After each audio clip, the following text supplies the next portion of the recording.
We are live. Live. The Zeitcast is live. I'm talking like a preacher because I feel like going live. I'm talking like a preacher because my ring light is like a simulation of the glory of Moses when Brother Moses was coming down from that mountain. But friends, I will not shield you from the bright, shiny, liquid glory of the Lord today. That is the ring light. Good to see y'all. How's everybody doing? Will, let's get it. Let's get it indeed. I feel like getting it, Will. And if you're on with me, I feel like I can do anything. If Will James is with me on this live, I feel like I can do anything. So here's what's going to happen today. I want to talk about the eschaton. I want to talk about the eschatology. I want to talk about the end of things. I'm going to try to quit talking like Board Crowder in a second, but it's hard. The end of things, but also things that end that aren't necessarily that end. If I can do that for just a bit. But just before, hi, friend from Gainesville. I'm happy to see you. I haven't done this live in a minute. By the way, really grateful for all the amazing conversations I've got to have lately. And thank y'all for tuning in. Thank you, Will, also for making beautiful clips of my conversation last week with the Reverend Ben Kramer.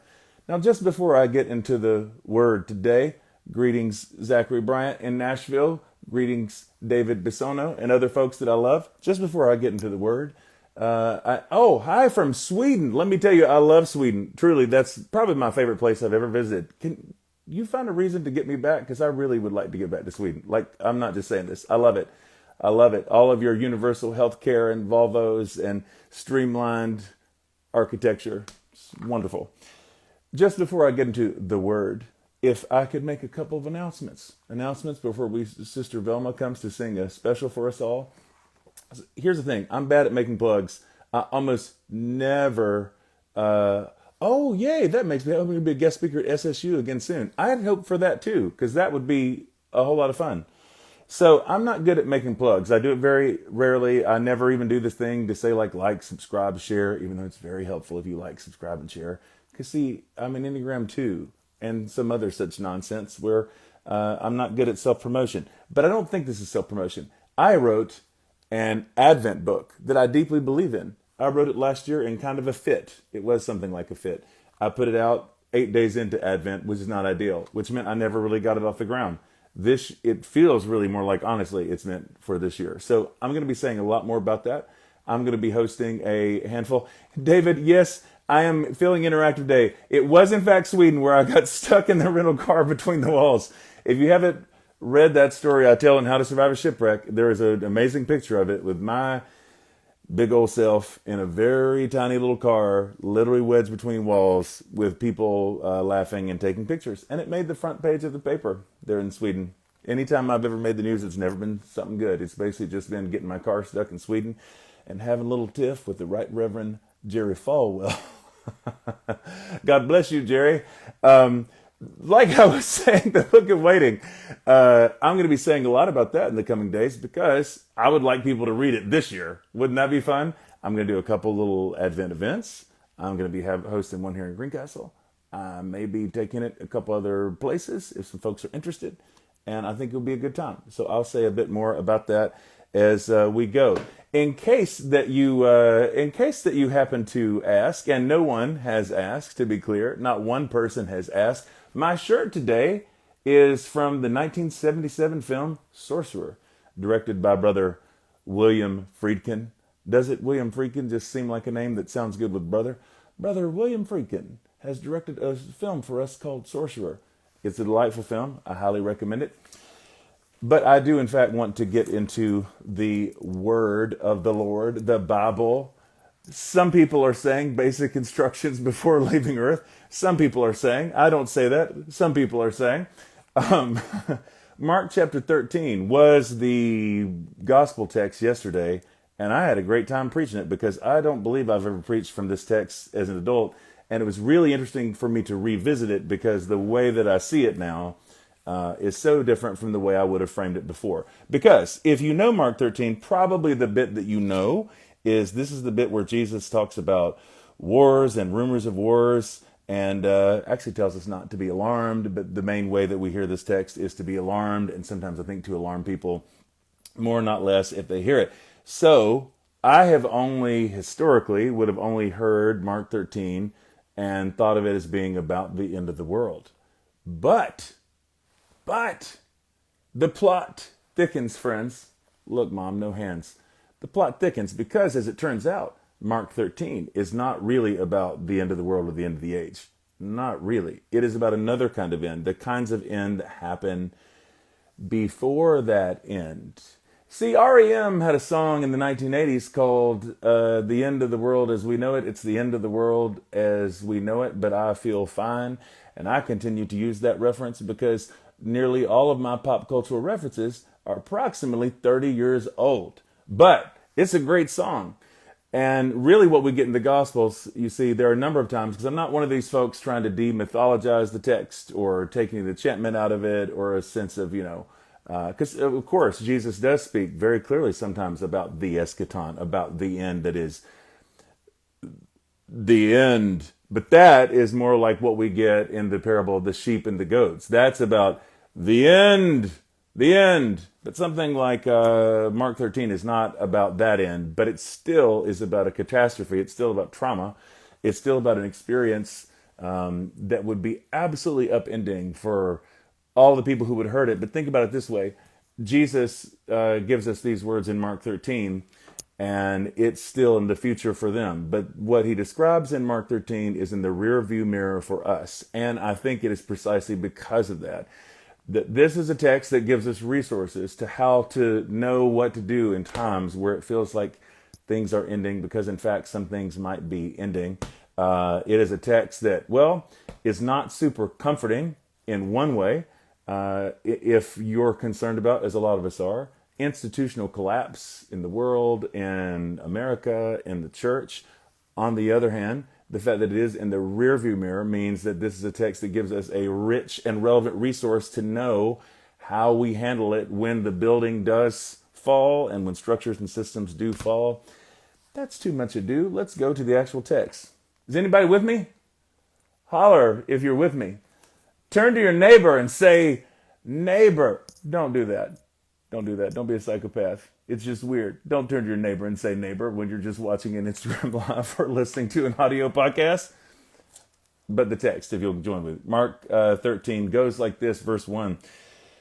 As he, that's Jesus, came out of the temple, one of his disciples said to him and said, look, teacher, what large stones and what large buildings. Now keep in mind, right before this, we just saw Jesus sitting in front of the treasury.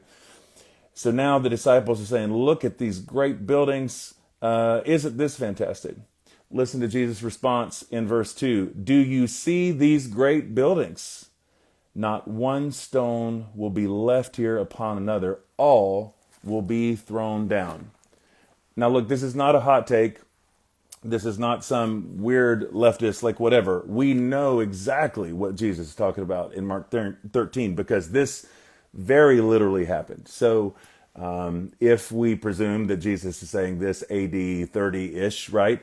So in AD 70 is when we have the destruction of Jerusalem and specifically the destruction of the temple. The historian Josephus says, some people think this is an exaggeration. Some people are saying that this is exaggeration, that 1 million Jews were killed. Whether or not it's that high, we know it was a whole lot of people.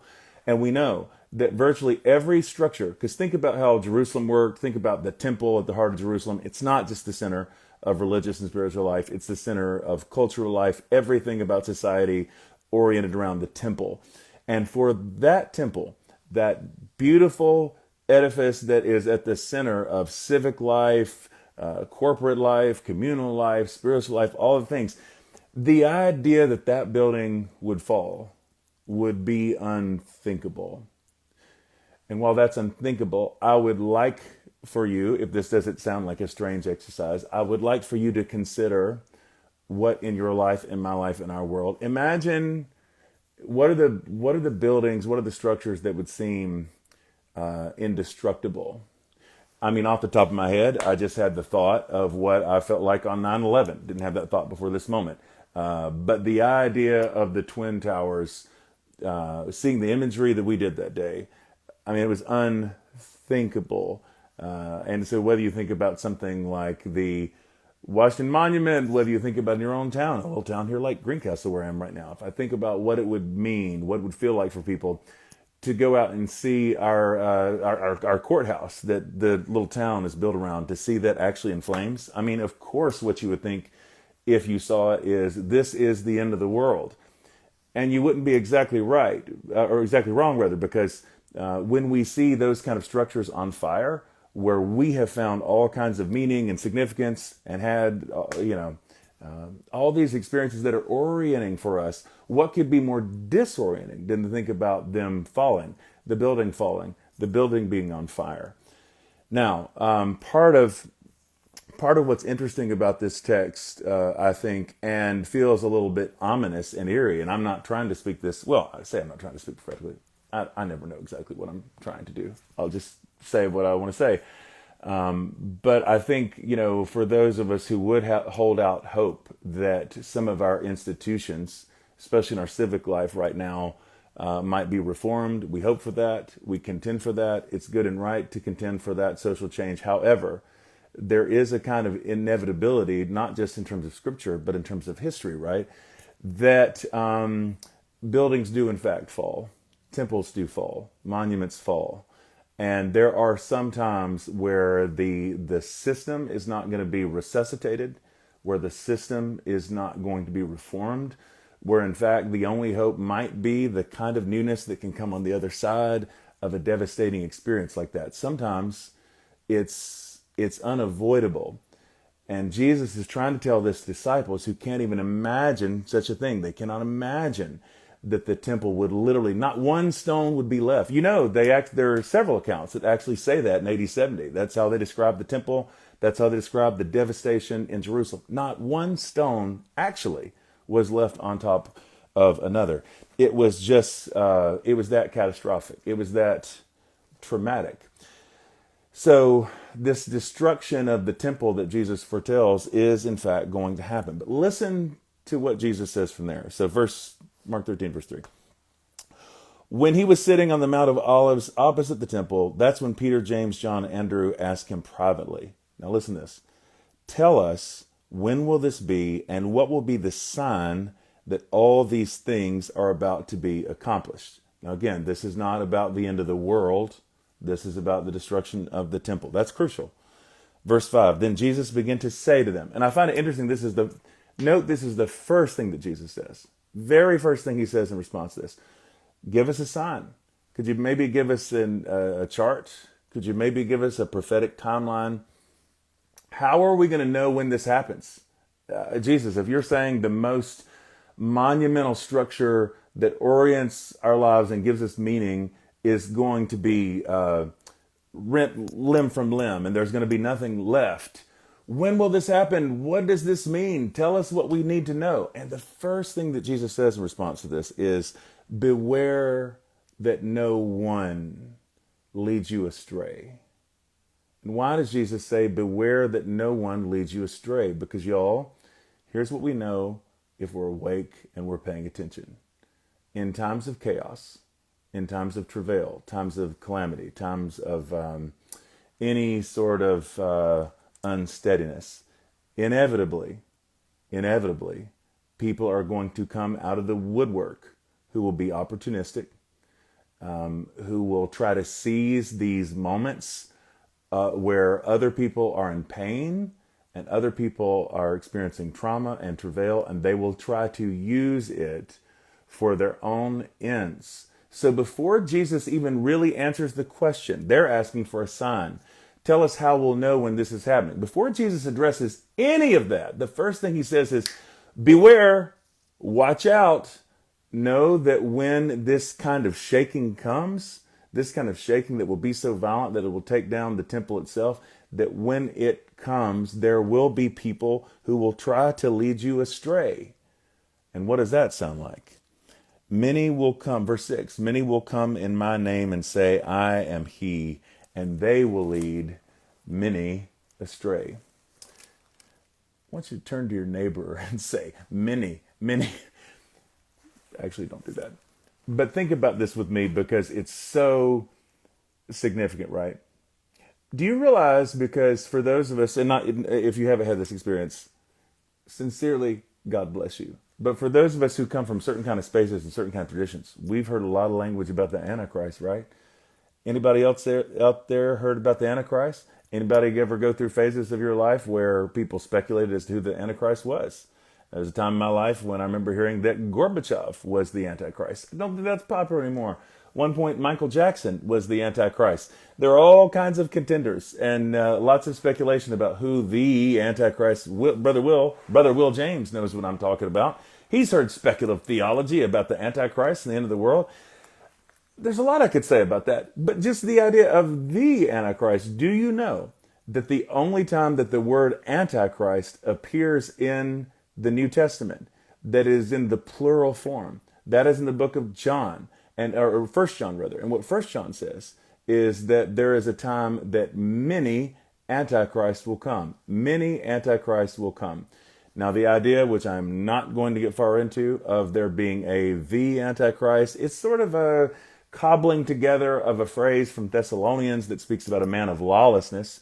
And then you kind of cherry pick a little bit of Revelation. You do a little of this and you do a little of that. And by doing a little of this and a little of that and cobbling this thing together, you lose the emphasis of what both Jesus and the Johannine canon tries to tell us very overtly, which is that many will come in my name. Many. There will be many antichrist, plural. There will be many of these false prophets and false leaders. And how will we know them when they come? Well, Jesus says, they will say, I am he. Now, listen to what he's saying and listen to what he's not saying. What he's not saying is that there's going to be people coming along saying, I am Jesus. I am Jesus. I am Jesus. Crazy character in the film. Oh, somebody thinks they're Jesus. He's not saying that they will come along saying, I am Jesus. The point here is that they will come along saying something more like, I am the Christ. In other words, they will make messianic promises. They will make promises that they will be able to deliver things that only God can deliver. What might that sound like? I know to a point now all politics involves making messianic claims, but we might concede that some people make more overt and explicit messianic claims than others.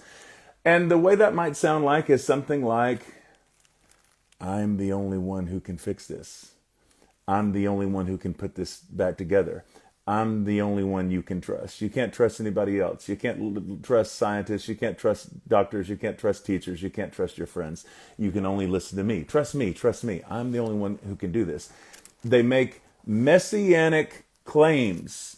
And there are many such people who have made messianic claims. And unfortunately, because a lot of people are playing pin the tail on the donkey with trying to find the magic Antichrist, then they don't miss the emphasis that we actually get in the New Testament is that on the regular, when there are times of, man, I feel like I'm doing some preaching right now. When in times of trauma, travail, trial, I'm even giving y'all teas like a preacher. I'm on a roll. That in all of these times of chaos, these folks come out of the woodwork. It's not unusual. In the words of the Vegas lounge singer, it's not unusual to have these kinds of messianic false prophets. In fact, it's kind of the order of the day in these kinds of chaos. But unfortunately, a lot of people aren't looking for that because they're looking for, I can't remember his name, because Left Behind I was aware of, but it was a little like after my time. Like I didn't read those books like on purpose or anything. What, Nikolai? Was that his name? Was it Nikolai? Nikolai something sounding very Russian. People are looking for Nikolai, and they don't miss. They're not able to see what's right in front of them, which is that you've got people making messianic claims, and they lead many astray. Many people are led astray. This has always been the way the world would work. Now, keep in mind, Jesus is speaking prophetically here about something that happens in AD 70, where doubtlessly, I don't know who all those figures were. I mean, we have a little bit of an idea of some of those from history, I guess, but there was surely right after the temple in Jerusalem was destroyed, you had figures like this that were coming out of the woodwork. But see, the trouble is, in every time and season of collapse, you will have more of these from then to the present. Now, this is why I really hope and why I feel so hopeful about being able to share this text with you today is that when we take these texts from Jesus that talk not just about the end of time, not just like the Matthew 24, the eschaton, the separation of sheep and goats that is the very end, but when Jesus gives us these resources to think about other ends, what happens when the temple is shaking? What happens when our own institutions are, whether they're ecclesiastical institutions or whether or not they're, national institutions, like whatever. See, Jesus gives us these resources, and I want you to think about it this way. When you see it from this perspective, which is really the only perspective, that I think is legitimate on this text about something that really did happen in AD 70, do you see the message then becomes, instead of it become this really heightened, it's the end of the world, and so everybody freaks out. Do you see how then we get perspective on, other people have lived through such times. Other people have lived through such experiences. Is anybody out there? Is anybody hearing me? Is this all right? Other people have had these experiences where it felt like everything was falling. Of course, in those moments, you think it's going to be the end of the world because it feels like the end of the world.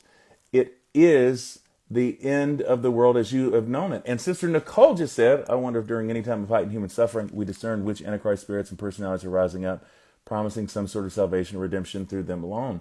See, that's it. Human suffering is heightened, and we're so unaware of the, I'm trying to take biblical prophecy more seriously, not less. It's a time of chaos. It's a time of travail. It's a time of collective and individual trauma. So wake up, pay attention, listen to who is making messianic claims, and take note of that and what that means, because we know that when this happens, it's leading people astray. So from there, Jesus says in verse 7, writer says, they will lead me astray. When you hear of wars and rumors of wars, do not be alarmed. See, oftentimes I feel like I've heard people use texts like this that ironically make people feel more alarmed. And I would just like to make a very simple observation to you that this text where Jesus talks about an end that's coming, he expressly says isn't that interesting how Jesus talks about eschatology? Not just the very end, but the end of things. Jesus says, don't be alarmed. Other people talk about these kind of texts and ideas, and they say, be alarmed. They use it to try to rile you up. They want to get your blood pressure up. They want to get you more concerned. They want to make you more afraid. Jesus wants to turn the temperature down. When these things happen, do not be alarmed, he says. This must take place, but the end is still to come. So thank you for preaching with me.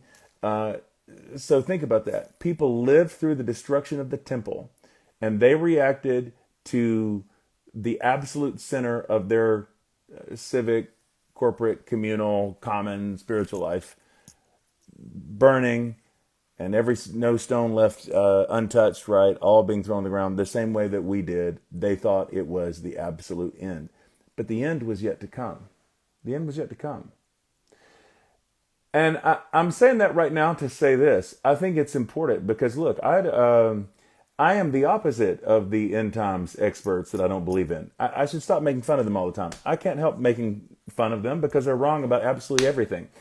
Some of us live through a phase. Can I just get a little spicy here for a second? A guy wrote a book that came out in 1988. I was in the 5th grade then, called 88 Reasons Why Christ Must Come Back in 1988. Does anybody remember 88 Reasons Why Christ Will Come Back in 1988? I remember it. Now, in fairness, I feel like the people I went to church with were mostly saying like, nobody knows the day or the hour. But we were a little bit unsure. I definitely remember feeling a little shaky going to Paw Creek Christian Academy that day before I got religion and got out of those terrible private Christian schools. It was a little shaky. Obviously, that particular day in 1988 came and went. But do you know what the more remarkable thing is? That somebody wrote a best-selling book that totally caught fire called 88 Reasons Why Christ Must Come Back in 1988. That the same dude wrote a follow-up book next year called 89 Reasons Why Christ Must Come Back in 1989.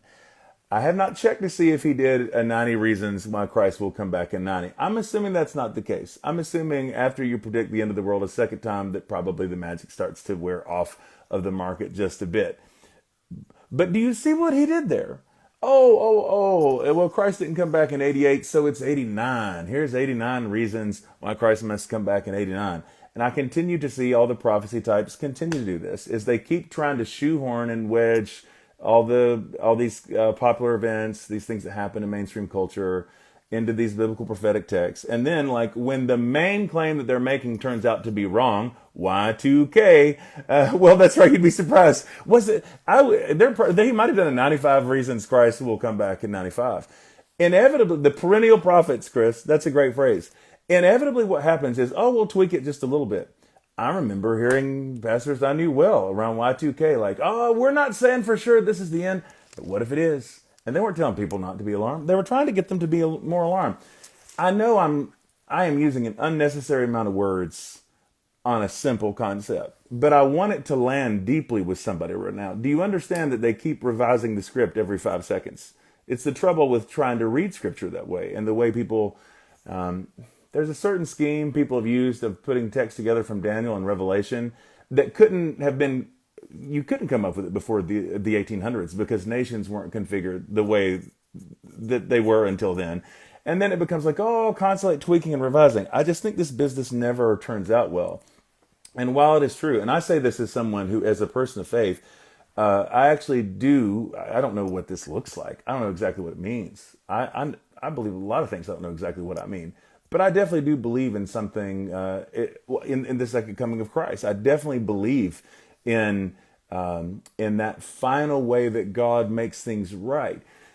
But the thing I think we need to see here is that a whole lot of things that have felt like the end weren't actually the end.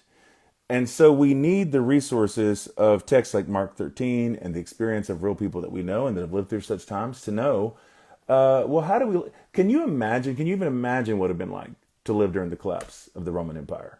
How on earth could you live through the collapse of the Roman Empire and not think the whole freaking earth has come to an end? This is Rome.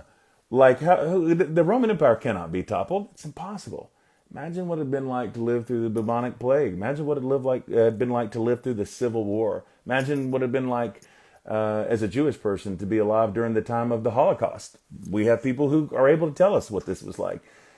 No question, it felt like the end of the world, and in a way it was, because sometimes these disruptions come that are so profound and so pervasive that there's no going back. The world is not going to be the same. We are not going to be the same because of these things. So whatever life will come on the other side, don't let anybody ever tell you that things don't really come to an end, or even that empires don't come to an end. All the kind of shaking that we're having right now, I'd be the last person to tell you, I think it's all going to be fine. Democracy has a way of ironing itself out. I don't know that. No, I think the historical record would say something far more dark, and I don't mean that to be cynical. Yeah, like empires absolutely do fall. And so we will have these kinds of events where Jesus says, I keep riffing, don't I? When you hear of wars and rumors of wars, do not be alarmed. This must take place, but the end is still to come. For nation will rise against nation, and kingdom against kingdom. There will be earthquakes in various places. There will be famines. This is but the beginning of the birth pangs. Now, I want to make a claim that I don't think is super novel, but it might sound novel to some of you.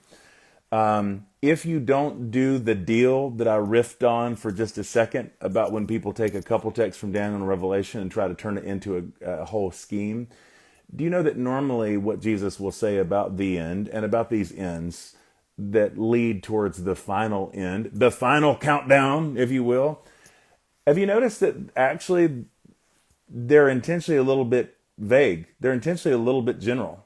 Is that fair to say? If you're not doing the kind of prophetic plug and play that I feel like never ends well for anyone, it's pretty broad. What time has there been since we've had this text when there have not been earthquakes, when there have not been wars and rumors of wars? What time has there been when nation has not rose against nation, brother fought against brother, right? I mean, in a way, this is the kind of chaos that we're always in. And there's two ways of looking at that, right? Is that you can look at that as when these things happen, could that mean that the end, like that end is not? Well, sure it can. But a whole lot of times, these particular times have come and gone, and it has not turned out to be the final end. I think Jesus intentionally is kind of ambiguous so that there is this sense of like, yes, there is a real way that when we see this kind of shaking that happens in the world, that there are birth pangs. Yes, we are seeing something of the way that things can and must come. Systems will collapse. Structures that are man-made, like we get in the Tower of Babel. Our man-made structures and systems are not built to last forever. Inevitably, they will collapse. And the time will come ultimately when those old structures and systems, of course, I don't mean here, I'm always careful about that to make this sound like Judaism is the structure in a way that would be like anti-Semitic. And yet, keep in mind how central the temple was for Jewish life. Even for the people, so that the people of God are not exempt. The people of God are not exempt from their structures being destroyed in a way that's going to feel like it is the absolute end of things. I'm saying all to say that over and over again, what we see happening is that these kinds of ends come, and there is a way that they point towards the final end, towards that kind of final countdown or whatever. But, the temple was destroyed in AD 70, and we're still here. Christians are still here. And in fact, somehow, the message of the Christian gospel, through all of the bends in the story and all of the stuff that we're embarrassed about, and I'm embarrassed about, and Constantine, and all the way to Christian nationalism now, there are all kinds of ways that the story has been distorted. But there is still a liberating gospel. There is still a liberating word and a liberating Jesus. And hey, we're still here, that some of us are contending for, that some of us are fighting for.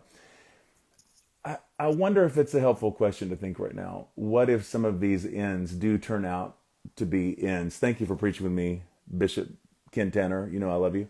If some of these ends are not that end. And I wonder if right now in particular, if we don't need the perspective of seeing that people have lived through these Mark 13 kind of times before. They've lived through the destruction of the temple. Everybody doesn't make it out, but some people do. And it gives us the resources to know something of how to live in moments like here and now. So, and I'll take that in a couple of directions, then I'll be done. One, keep in mind that what Jesus expressly says here is he says, don't be alarmed.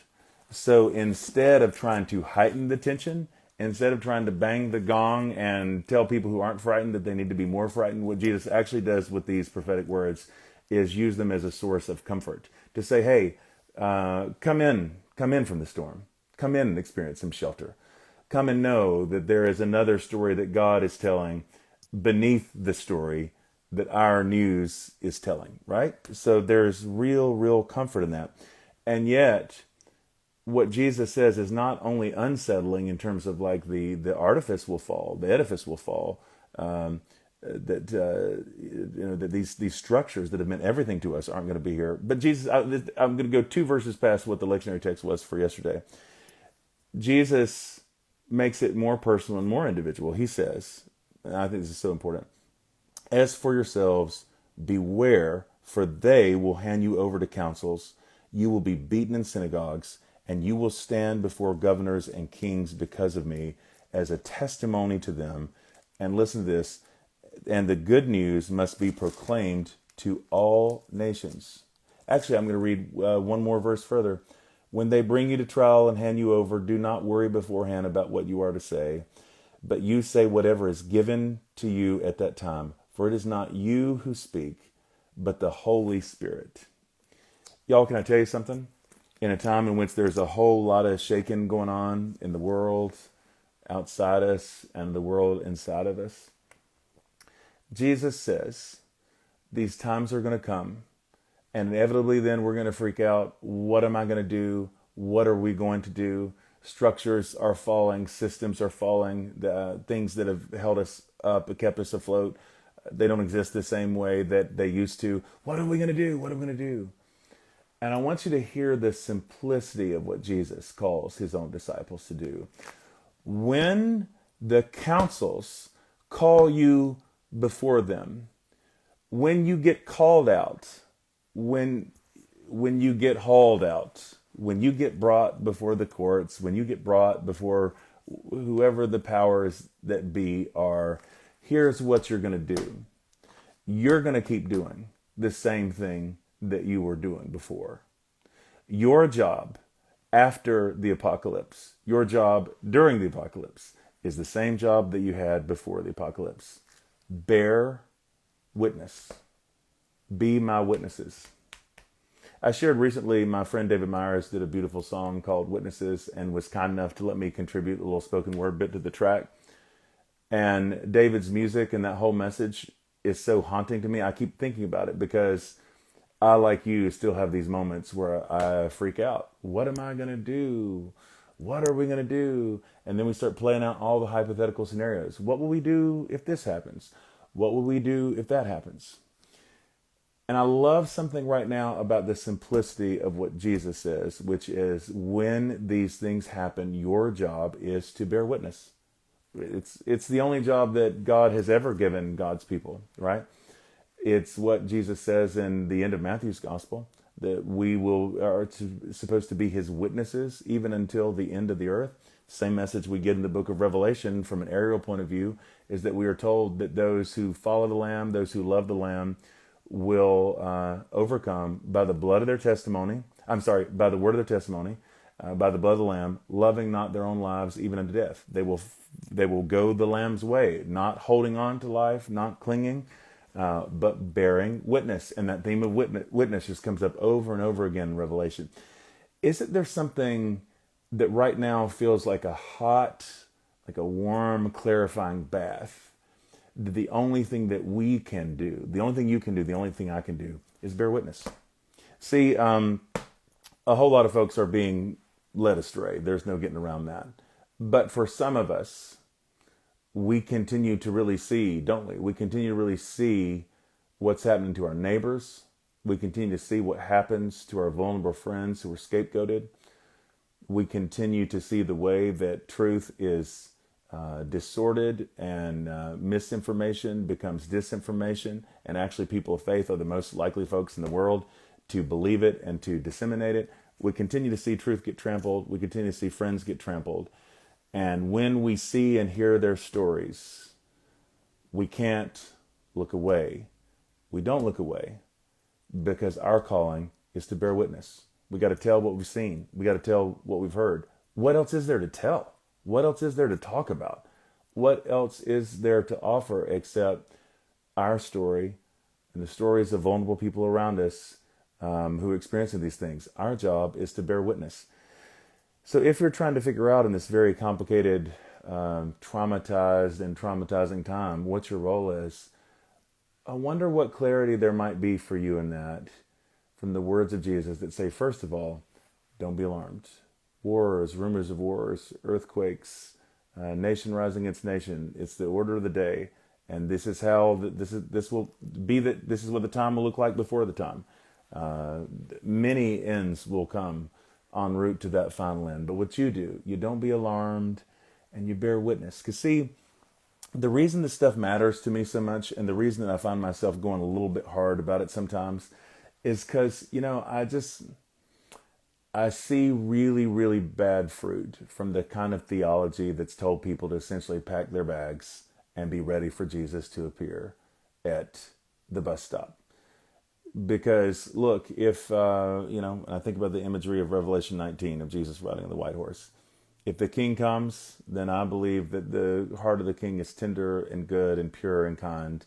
And there's a reason why the earth itself is groaning and sighing for the manifestation of the sons of God, for the renewal and the restoration that's coming. There's a reason that, by the way, that creation is not in terror of Jesus, not in terror of God coming back, but is groaning with anticipation, is sighing and longing for the restoration that is to come, because it's good and not bad. It's good news for the king to come around, for the king to come down, right? That's all good news. And there's a reason that creation groans and sighs for that time that's coming.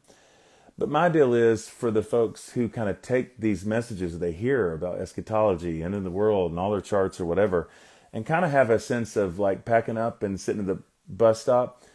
Can I say it like this? I feel like that's a lot of what is happening in the world right now. Is that a whole lot of folks who, because this kind of theology, this way of seeing the world, has shaped people who are in all levels of influence in government and in culture.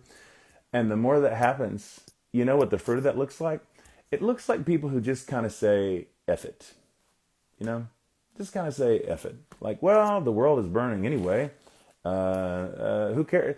Catastrophic climate change. Let's just spray extra aerosol for no reason because maybe we will hasten the second coming of Jesus. I'm saying that metaphorically, but a whole lot of people are living like that actually. It almost feels like choosing more chaos intentionally. It almost looks like going so far as to kind of engineer an antichrist kind of scenario because people are that eager for Jesus to come back on a spaceship and take them off somewhere. And I hear you when you say, what if this is that kind of time? What is this kind of end? I hope you will hear me when I say, what if it's not? Because I have children, and some of you have children, and some of you have grandchildren. And what if, in fact, even if the structure falls, even if the system falls, even if the temple falls, even if Rome falls, even if America falls, what if people keep going? What kind of kids are our world going to live in? What kind of world are our grandkids going to inhabit? What if Jesus comes back tomorrow? Then I'm ready. I'm happy about it. That's great. But what if he doesn't? And what if what God actually has here is us? Scary as that might be, it's you and me. It's the church. It's the people of God. It's the same message that's given in the book of Genesis, where we are called to be stewards over God's creation. Nicole just said that theology is child abuse for all our sons and daughters, and I really believe it. See, as much as people will say, and I get it right. I get it like because we're in an electoral system in America, and it's kind of like, can you imagine the earliest Christians getting all, getting their underwear in a bunch about who the Caesar is? Like, yeah. I hear all of that. I don't think it's all one-to-one, but I hear all that. My pushback, though, largely is this. I think Christians in these earliest communities who are living with the threat of all kinds of real persecution, but as they live through the threat of that persecution and they bear faithful witness, they are living the maxim. I mean, it didn't come to a lot later, but wasn't it Martin Luther who had the deal that if the world ends tomorrow, I'm planting a tree? They're living in that kind of anticipation. They were trying to create communities that would be sustainable for their kids and for the children that would come after them. They were trying to build communities where a story could be passed down, and they were living in such a way. Jesus' whole thing about like salt, right? Being the salt of the earth. They were living in such a way to try to bring something of that flavor in the broader communities where they lived. They weren't abandoning their posts. They weren't packing their bags. It's ridiculous, this idea that for any early Christian that thought would have been something like, I'm just a stranger passing through. No. Like they were in proximity to these texts and they knew what was up. So they understand that when Paul gives that image in Thessalonians about a catching away, they know what that image means. They know that means that the people go out to greet the conquering hero and welcome him back into the city. They understood that the time was coming and they were anticipating this. When the knowledge of the glory of the Lord would cover the earth as the waters cover the sea, in the words of Isaiah's prophecy. They understood that there's a reason why Paul says in Romans that earth itself is groaning and sighing for the restoration that's coming. And they were participating in that groaning and sighing. They were not sitting with their bags packed, trying to get people to say some kind of a sinner's prayer so that they'd be ready for the afterlife. They absolutely were establishing in these outposts where they live. The same thing Christians have been praying for 2,000 years. Am I being too preachy, y'all? Thy kingdom come, thy will be done on earth as it is in heaven. And they were trying to establish these outposts where you could catch something of that kind of tenderness and humility and vulnerability and goodness in these pockets all around the world. That's what they were attempting to do. And so I think this sense of kind of like, well, things are getting a little bit out of control. We're getting ready to check out. There's something about that that's so fundamentally irresponsible. And I can't think of a single text in Hebrew or Christian scripture that would encourage that kind of mentality. No. It's more like, it's more stuff like don't be alarmed. It's more don't be afraid. It's more to people of faith who have already been told to bear witness. Hey, hey, hey, things are getting kind of wild out there. You know what you're going to do when they call you in front of the courts? The same thing you've been doing. You're going to bear witness. Did you hear what Jesus said there right after that? He said, when you get called in the carpet in this way, don't give any thought. Thank you for telling me, Rachel from New Zealand, that it's not too preachy. And for my other friend for telling me to just be me. I really appreciate that encouragement right now. Like, how beautiful is it that Jesus says, don't think about it. Don't think too hard about what you're going to say. Don't worry about it. Like, just, I'm not acting like that I'm embodying this in some way, but I will tell you it's part of it's where I'm feeling a lot of freedom and even a weird sense of fun right now, even where a lot of things are collapsing, and I have as much anxiety as anybody else for my own kids and their future and all things. Right now, I'm literally putting out so much content while having my day job at the university and pastoring a little church in the country and all those kinds of things. What I love about it is that I'm completely out of my mind. And if anybody says, like, you seem kind of out of your mind, like, you're really right. I'm not in my head at all. It's right now, it's all intuition. It's all gut. It's all instinct. It's all, I don't really have time to think that much about it. So just got to be here. Just got to be present. Just try to bear witness. I'm finding so much freedom in that right now, because I think for somebody like me and for any others of us who maybe tend to intellectualize our emotions, I don't have the time. I don't have the space. I don't have the bandwidth. I don't want to be reactive, but I do want to respond. And what that looks like right now is that, I'm just trying to do that. And I hope some of y'all can enter into that kind of grace right now too, because if it's the end of the world as we have known it, yeah? If some of these structures and systems that we've loved and have cherished us and maybe even nurtured us in some ways, if some of those things are coming to an end, wouldn't it be a gift? Oh my God. That just really feels like the Holy Spirit. Wouldn't it be a great gift if the chaos is coming anyway, and we don't know that we can keep that at bay. If we don't know if we can keep the structure up, if we don't know if we can keep the institution together or afloat or somewhere, isn't it at least some encouragement that Jesus says, hey, when all this stuff starts to happen and people are calling you the carpet, don't give any thought to what you're going to say. Don't worry about that. Don't worry about, thank you, Cheryl.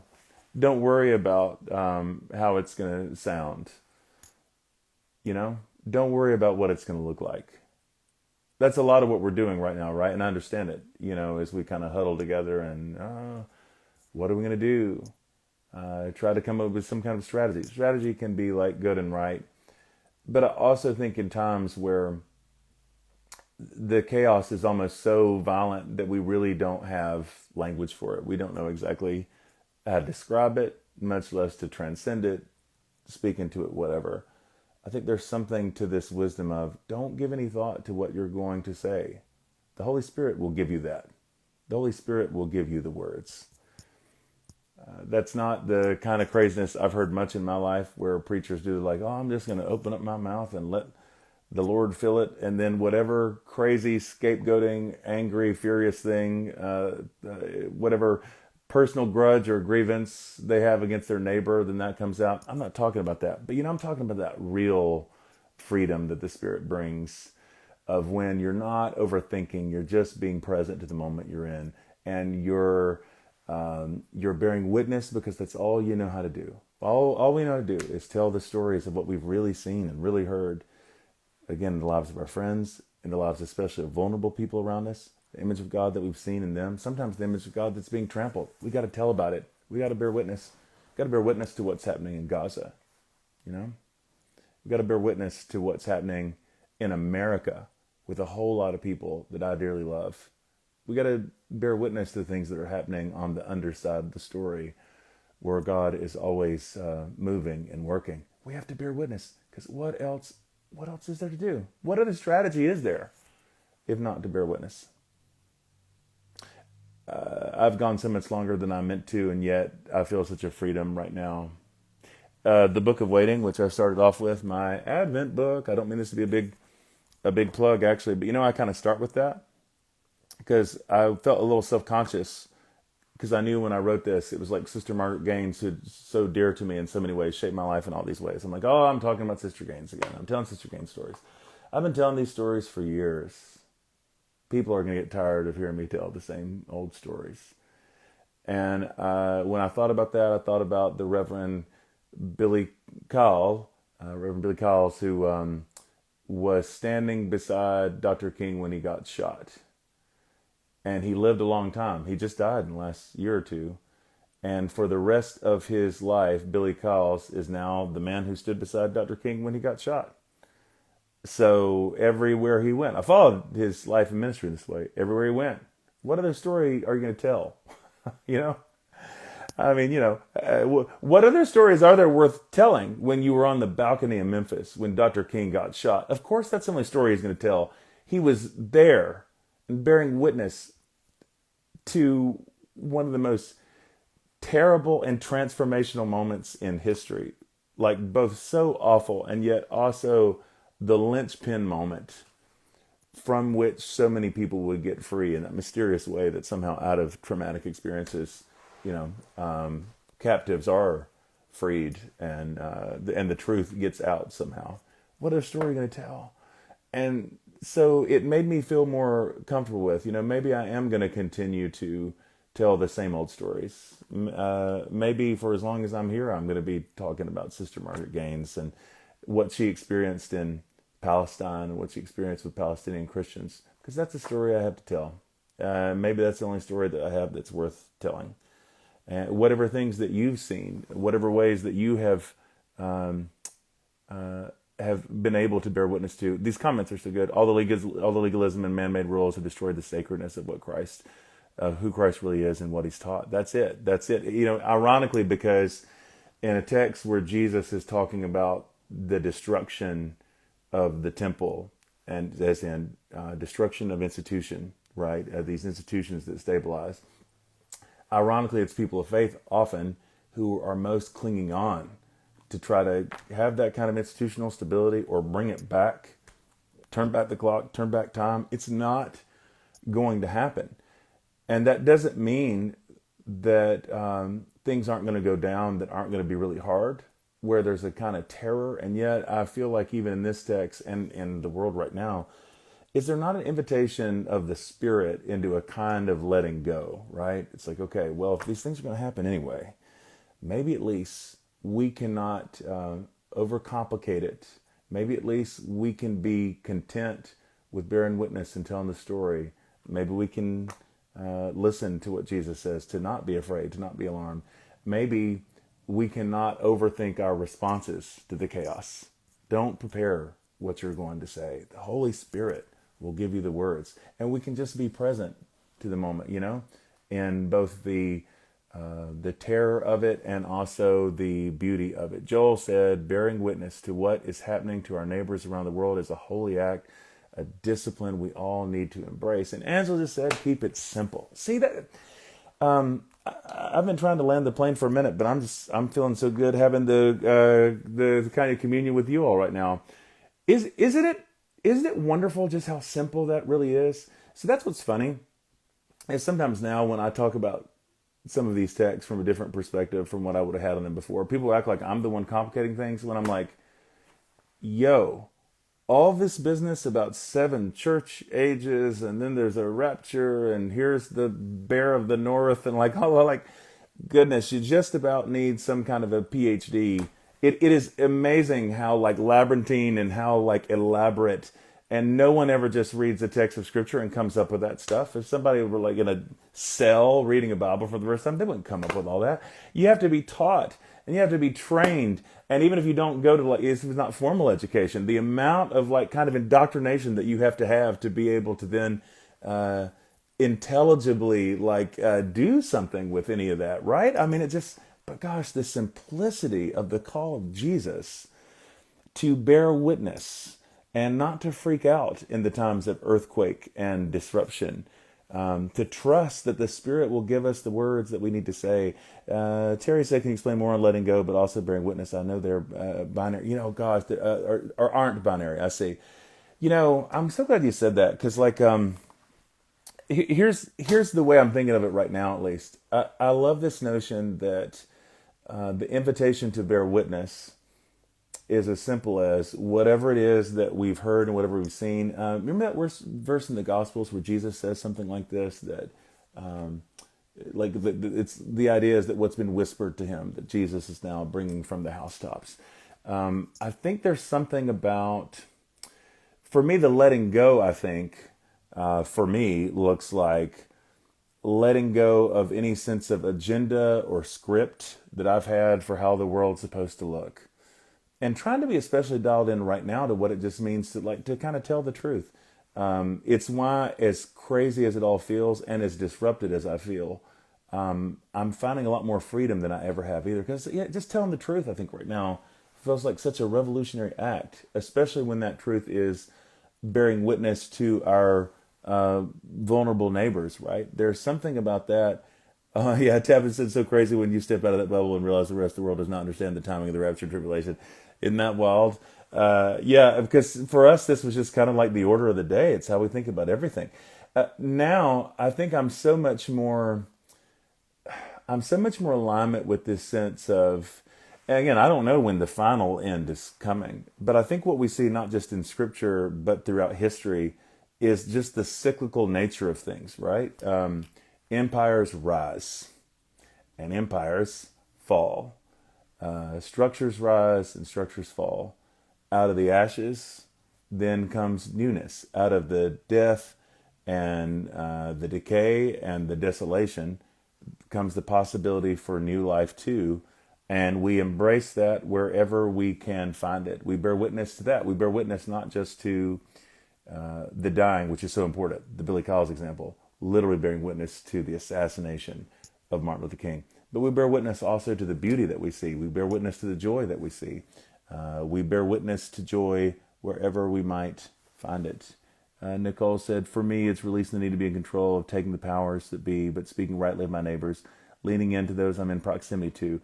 That's so much, I think that's so much it right now, and why that little coda, I guess, at the end of the Witnesses song keeps coming back to me now. This idea, don't look away, don't look away, don't look away. I just keep telling myself that. I'm not trying to keep plugging stuff, but since I've been, generating so much of these little talks and content or whatever, a few weeks ago when I did a thing on holiness, sexuality, and judgment, it was interesting how much that was a through line there, is how I just continue to find that in the stories of my friends who are around me who are vulnerable in some way, that the invitation of the Spirit is don't look away. Some of these details, there might be some things that are hard to see, not just because it's hard to see other people suffer, but I think inevitably when we see what's really happening in the world, we see our own complicity, don't we? We see that we're not necessarily let off the hook. We see just the depth and height, right, of all the things that we have not known and the ways that we've been wrong, and that maybe somehow unwittingly that we've built some of these structures and systems that have not been helpful for people, and we've been agents of harm in that way. But even when we see that, don't look away. Joel said, bearing witness requires humility, compassion, and courage. It's not complicated, but it demands action. And boy, that is a word. It's not complicated, but it does demand action. It demands that we speak, that we write, that we click clack on the keyboard, that we send the text, that we tell the truth within the spaces that we have. Terry just shared that she went to Palestine on pilgrimage 18 months ago. Such a life-changing time and so heartbreaking. Yes, we see how we benefit from complicity. Goodness, it's so... Boy, I really understand right now why a lot of people want to check out and just kind of bury their heads in the sand. And does it seem like a good time for one big, long, giant Netflix binge? And yet, of course, you get to come up for air. Of course, you need sabbatical respite, like all things. But in general, I think right now is not so much the time, big picture, for binge watching. Maybe for something more like binge witnessing. That's kind of what I'm feeling right now too, and why I feel a little bit, maybe it seems a little out of control. I don't feel manic, but I do have this sense right now of like all the stories that I know and that I've seen and that I've been able to bear witness to. Yeah, good you too lyric here. This is no time not to be alive. You know what I mean? It's no time not to be alive. This is no time not to be awake. Binge witnessing. Thank you, Joel, for laughing at that. That came out funnier than I meant it. Binge witnessing. That's what I'm doing right now. Binge witnessing. I don't always read the comments aloud like this, but they're blessing my own spirit, friends. Beloved, this is blessing my soul. Nicole said this posture actually takes much more bravery than shallow attempts at control because it's more costly. The not look away requires something of us because we can't bury our heads in the sand. Yeah, I think that's it right now. Like, we don't bury our heads in the sand. We binge witness, right? In the time when there's so much chaos and travail, we just keep telling the truth about what we see and what we hear. And of course, that's going to be uphill.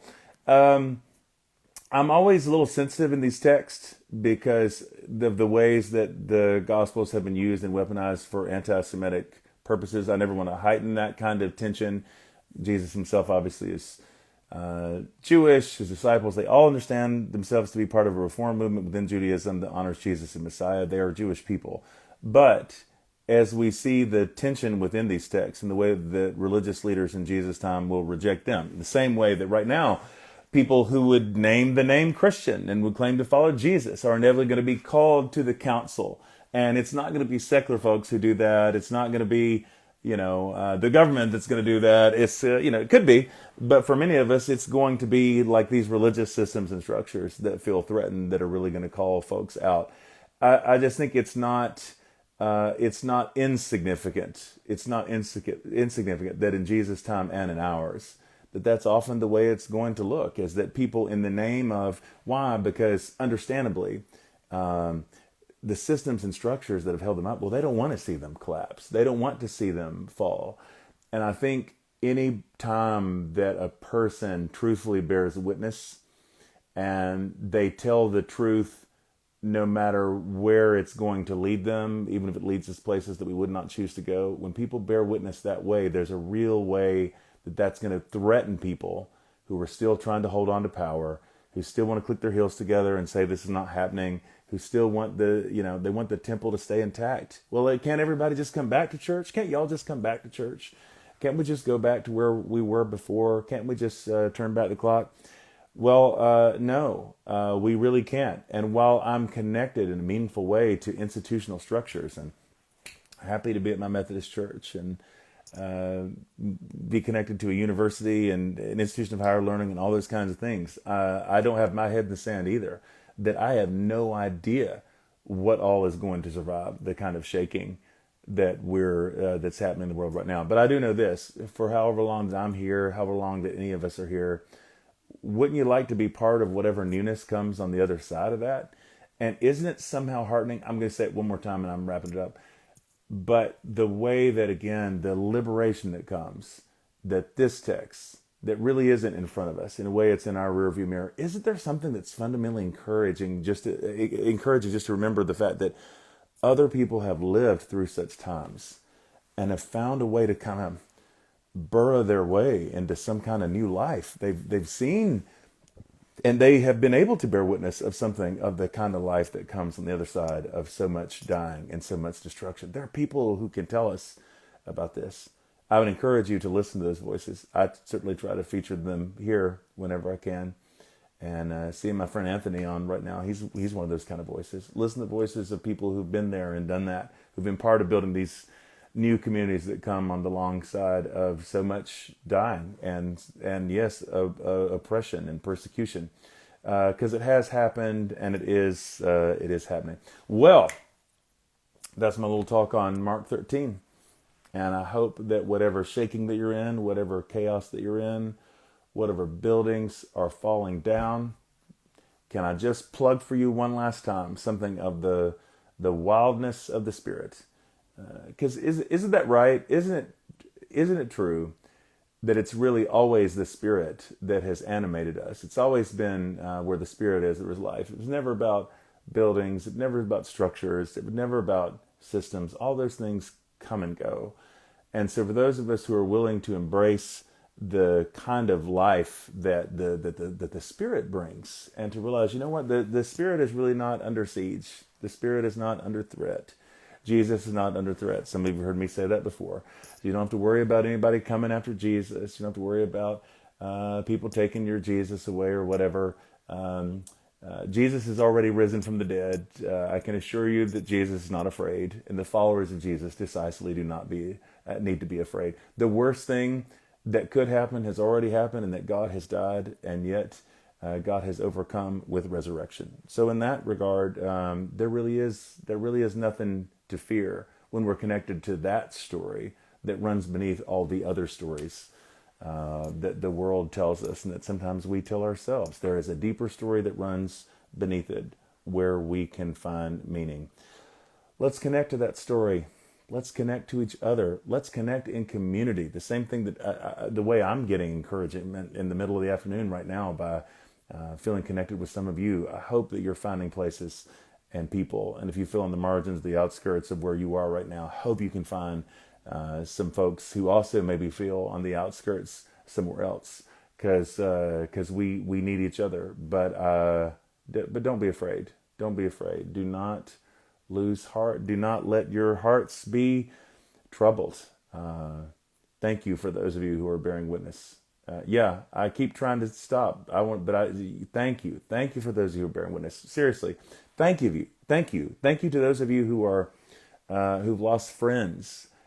Thank you to those of you who are criticized within your own family. Thank you for those of you who are criticized within the denomination. Thank you for those of you. I really mean that, and that's not self-referential in any way. I'm talking to you. For those of you who have been willing, people talk a lot of nonsense and they misunderstand. You're just attempting to bear witness, and it keeps. But people will say all kinds of things about your witness, but you keep going, you keep plugging away, not because there's anything to gain in it for you, not because there's any benefit, any blessing, any prosperity, none of those things, but just because it's true.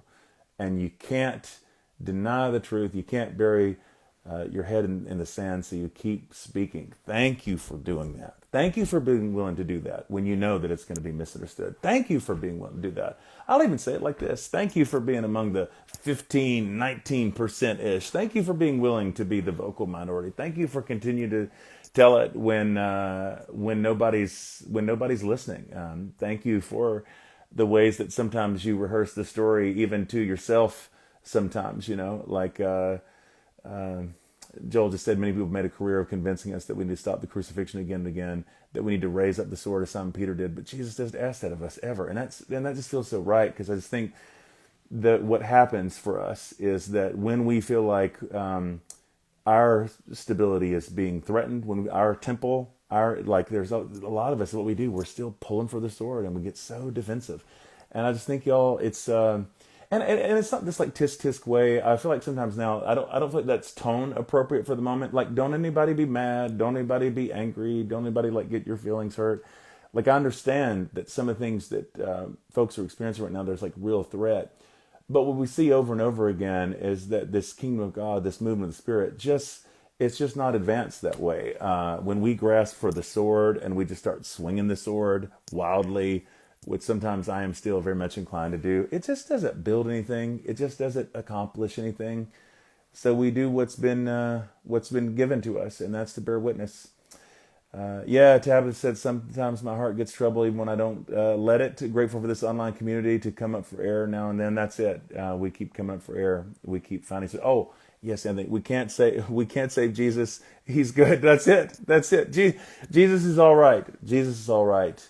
And I hope that friends, that God is for you today. I hope you've drawn some kind of encouragement in this. And I am grateful once again for those of you who are part of building communities that in some form or another, whatever character that takes, whatever form that takes, are going to be vehicles of blessing and life and spirit for people as they make it to the other side of whatever this is. Good to see you, my friends. We will do this again very soon.